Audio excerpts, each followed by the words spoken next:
Hello friends. आज हम English alphabet के फर्स्ट लेटर ए की साउंड को एक स्टोरी के थ्रू जानेंगे। तो शुरू करते हैं स्टोरी। अंकिता नाम की लड़की एरोप्लेन में बैठकर एप्पल खा रही थी। अचानक उसे एक एंट ने काट दिया।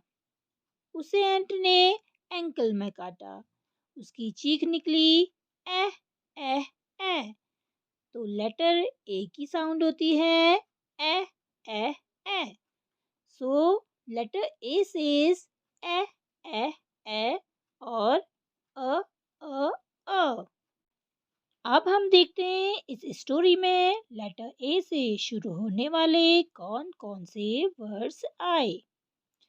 अंकिता, एरोप्लेन, एप्पल, एंट और एंकल। अब हमें कुछ पिक्चर्स दिख रही है जिनके नेम लेटर ए से शुरू होते हैं, उन्हें भी हम देख लेते हैं एक बार।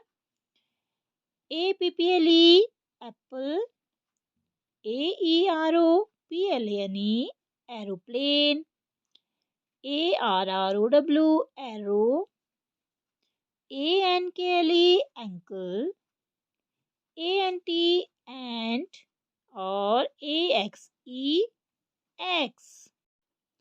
एक बार फिर से देखते हैं। Aeroplane, ant, arrow, axe, almirah and apple।